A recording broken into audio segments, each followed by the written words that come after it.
personally, for me, if I'm ever feeling a little low, drawing and coloring helps my mind to relax.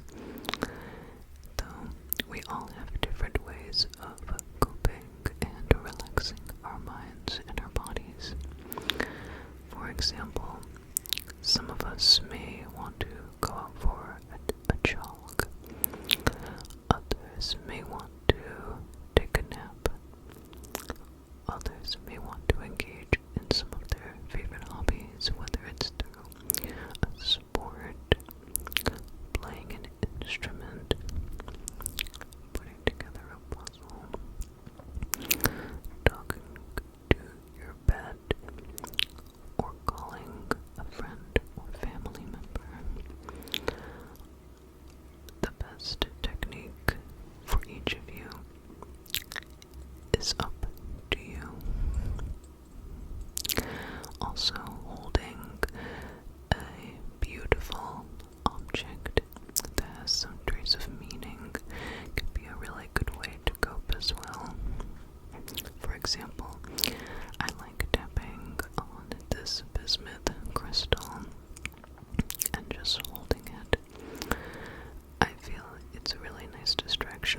is not always about what happens to you. Life is also about what you do next. So again, life isn't just about what happens to you. Life is also about what you do next. So, say you're having a bad day at work, or you're having a poor time at school, or say you're having a problem with a friend, or with a partner, with a coworker, or it can be something via a circumstance of some kind of bad event. We can allow ourselves to feel those emotions. We should allow ourselves to feel sad. We should allow ourselves to feel angry. And during this time, we should also allow ourselves to be consciously aware of how we're feeling.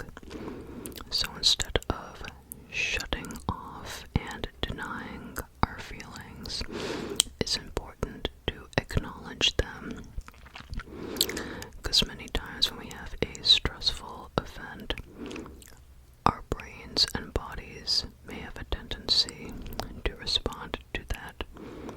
And if we acknowledge that one step we're taking with our conscientiousness and awareness can help us with a sense of emotional regulation.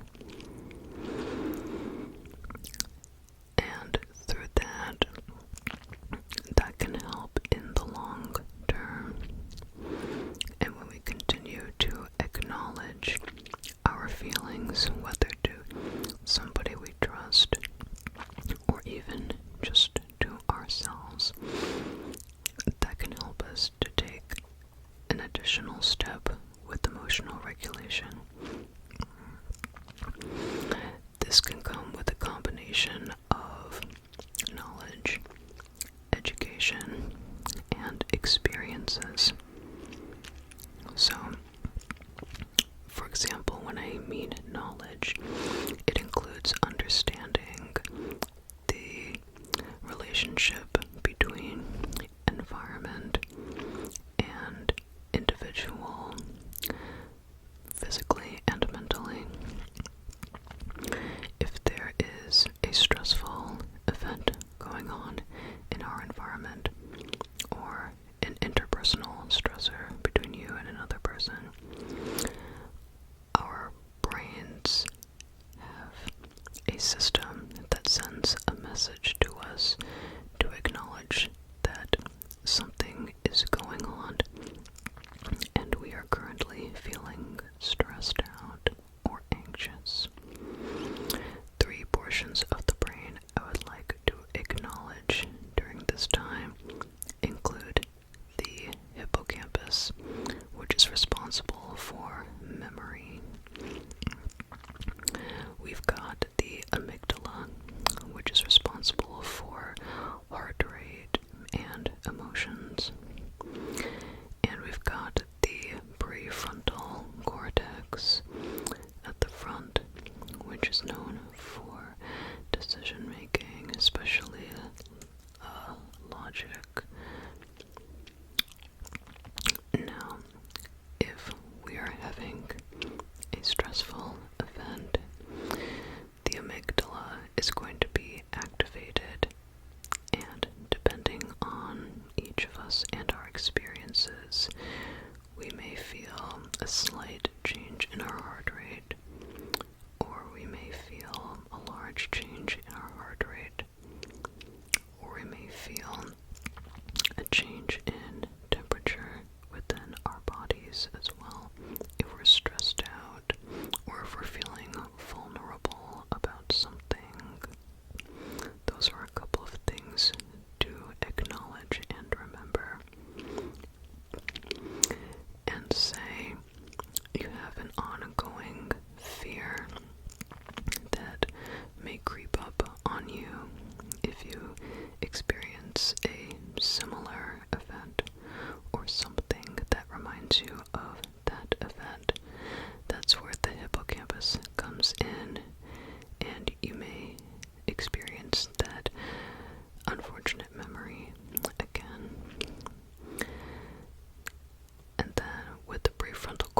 weeks, if we're not feeling like ourselves, we may be less likely to engage in logical decision making.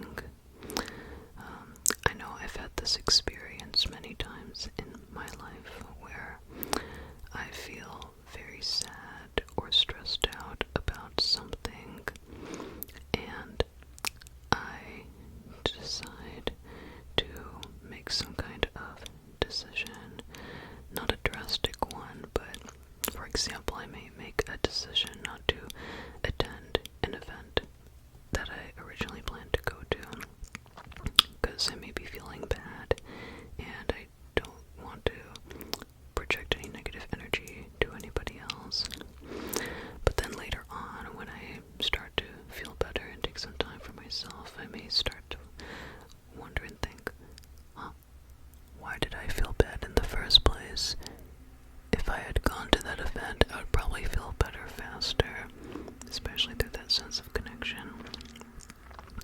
But that's just one example anyway. So, I'm going further into that. When it comes to coping mechanisms, there are a myriad of ways to do that. So, like I said before, one thing is to acknowledge your feelings. The second thing is to have some kind of understanding of how our bodies are working with the release of neurotransmitters and how each parts of our brains work when we respond to a stressful or anxiety-inducing event. And by giving ourselves grace, that can help a lot because we understand that these mechanisms are there to help us. They're there for our survival. However, when we get to the second part of the equation of it's not just about what happened to you, it's about what you do next. If we do not acknowledge what we do next and continue to dwell in our negative energy, that's when those responses to stress can become more debilitating instead of helpful, if that makes sense. So, going to the second part of this equation, what do I mean when I say it's about what you do next? Well, this can bring us to the conversation of coping mechanisms and emotional regulation. And what do I mean by this? Well, this can be done in a series of different activities. Anything that can bring us a sense of calm, tranquility, and feeling centered again. This can be done through meditation. It can be done through taking a break. It can be done by taking time to nourish our bodies, such as getting a small snack or getting something to drink and have us stay hydrated. Other things that we can do can include engaging in things that bring us joy, such as hobbies, visiting friends, spending time with our pets, etc. So those are a couple things to take into consideration too. But also, if we focus on the second part of the equation of that sentence, it's about what you do next. I can't speak for everyone, but for me, when I look back and think of all the things that I've done in response to a stressful event and taking that negative energy and projecting out as something positive or something productive,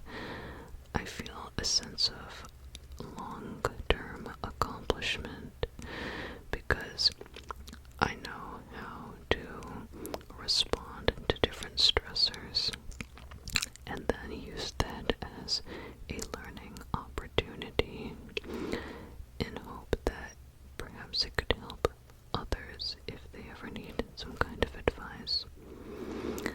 I know I'm not the only one who may have dwelled on something negative for too long without focusing on what to do next, and end up finding those prolonged thoughts to be debilitating mentally. If anyone has anything they would like to share on that regarding mental health, I think it's a very important conversation for all of us to have, and I think it's not talked about enough. So there is that as well. But anyway, what does this have to do with this drawing? Well, when I was working on my first drawing and felt like I messed up, instead of starting over immediately, I took some time out for myself. I decided to put my art supplies away, go to bed, get some water, take care of myself, get some rest, and let my body and my brain relax and regenerate. And through taking that break, it allowed my body and brain to regenerate in terms of creativity and motivation. And at the time, I wasn't sure if I wanted to start over, but at the time, I just knew I had to take a break for now. So afterwards, later today, I realized I wanted to try this drawing again and do a different combination of colors and slightly alter the shapes and the structure. But of course, I didn't want to spend too much time because I knew the original concept. So I developed a strategy to work smarter, not harder. So I took the original art piece, took the ring light that I'm currently using right now, placed it behind the original drawing, and then placed a blank sheet of paper on top of that original drawing, and through the light it allowed the details of the old drawing to project through the page. So that way I was just able to trace along, and I didn't have to completely start over energy-wise. It still took some additional energy to trace over everything, and I'm very meticulous when it comes to tracing and making sure it's close to the original. But it brought some traces of motivation and excitement for me. And it reminded me of the quote we just talked about earlier, how life isn't just about what happens to us, it's also about what we do next. What is the next thing in our game plan? And oftentimes, before we decide what to do next, it's always good to take a break and wait until we feel a little bit more emotionally regulated. I know when I do not feel emotionally regulated, I do not feel as motivated to perform bigger tasks. I can still do the small tasks, but the bigger tasks always require more energy. But with more energy comes more rewards, at least in my book. But of course, no matter how big or small the task, every task completed should deserve a win and should deserve some trace of celebration. Life is all about the major things, and especially the little things. I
things surrounding that thought. Or 3 good things that have always also happened. So, for example, one good thing a person may say is that, well, everything that has happened in reality regarding that negative thought did not match that negative thought. Everything turned out better than I thought it would be. Another thing could be having an emphasis on the good and strong qualities you have. It could be that you are caring, you have a good sense of humor, you are strong, you are knowledgeable, you are conscientious, everything like that. You are reliable. And a third thing could be focusing on ways to take care of yourself. So I practice my self-care through brewing myself a new cup of coffee, or taking time out from work to have lunch and actually sit down to have my lunch.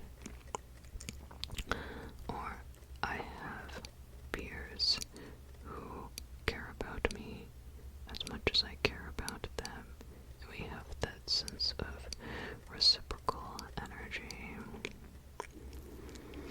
I know that's a very vague example, but it can be a good guideline for all of us.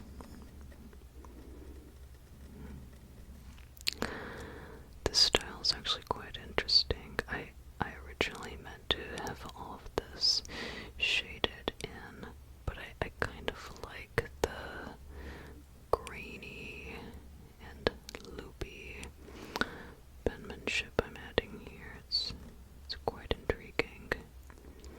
I might eventually fill it all out later, because I want to have these inner portions be fully black as well, but I'm enjoying the journey very much. Life is not just about the destination, it's about the journey and things you may learn along the way. Let's go over to this corner now and fill this in.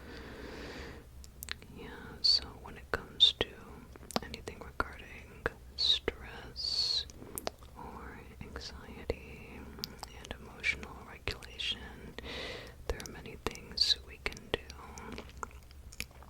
Be a combination through self-care, having a greater understanding of how our brains and bodies work during stress, such as our sympathetic system, learning about the anatomy of our brains and how they coincide with our bodies and our environment, and finding the things that bring us joy, motivation, excitement. And not only can that serve as a distraction, but it can serve as a tool in the short term and in the long term. And just because we find a good coping mechanism for us, it doesn't mean we're never going to feel stuck or sad or tired or stressed out ever again. Having these negative emotions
process things and engage in our sense of emotional regulation, we can give ourselves grace to know that we are human beings with feelings, with emotions, with experiences. Know that it is a part of our lives, and knowing what we do next is a big portion of our journey. I'm not sure if my little ramble made too much sense, but that's how I process it. And I hope this may be helpful or insightful, at least for somebody. I'm really liking this pattern I'm making here. It's quite pretty. I almost want to add colors again, but I learned my lesson. Unless I add it in a different pen and color. I think that's the only exception I can think of. But I think for now, I should at least take some progress pictures of this before I apply anything new. I've noticed I've been getting away from colors recently and getting more into black and white. My processing of art has continued to evolve and change over time. And I'm enjoying the journey. Sometimes it's stressful, sometimes it's relaxing, but every time it's still fun.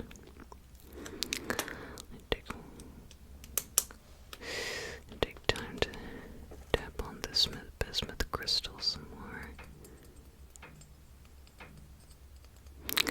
Give my hands a little break. But yeah, I hope you all enjoyed this little ramble of mine, and promise that